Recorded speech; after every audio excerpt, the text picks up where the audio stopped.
Well, you'll certainly want to keep an eye on your mailbox if you live in Montgomery County. Registered voters there will be getting some important information this week about where and how they can vote. Jordan Burgess tells us why things will be a little different at the polls this year. The hum of voting machines fills the air as workers put them to the test to make sure they're ready for the big exam come November. But these machines might not matter as much this year because a lot of people are doing their homework, so to speak.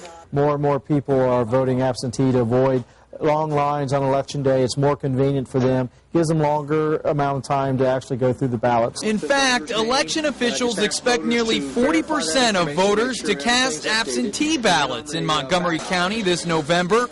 That's why even though the election is weeks away, this is an important time. 325,000 absentee ballot applications are being sent out today to active registered voters in the county. It causes us more work on the front end, but it alleviates lines and problems on Election Day. So it's kind of pick your poison from an election administrative standpoint, but we are encouraging people to vote absentee. As for those who actually go to the polls, this year they'll have to be careful not to end up in the wrong place. Since the last November election, the county cut back on the number of precincts and polling locations.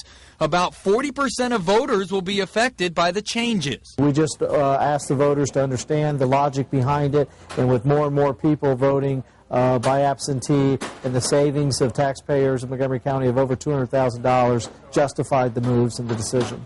Now, this is what you can expect to get in the mail over the next few days sometime, and this is what you want to look for. Now, at this point, this is blank because this is just a sample, but basically this will be your information on where you should vote, and this down here will be your application for an absentee voter ballot. Obviously, we want voters to fill those out and return them sooner than later. The earlier that we have them, the more time we have to process the application. The absentee applications are due by October 30th, but the next big date is September 28th, when in-person early voting starts. Or you can do it the old-fashioned way and wait until Election Day to vote. Jordan Burgess, 2 News on your side.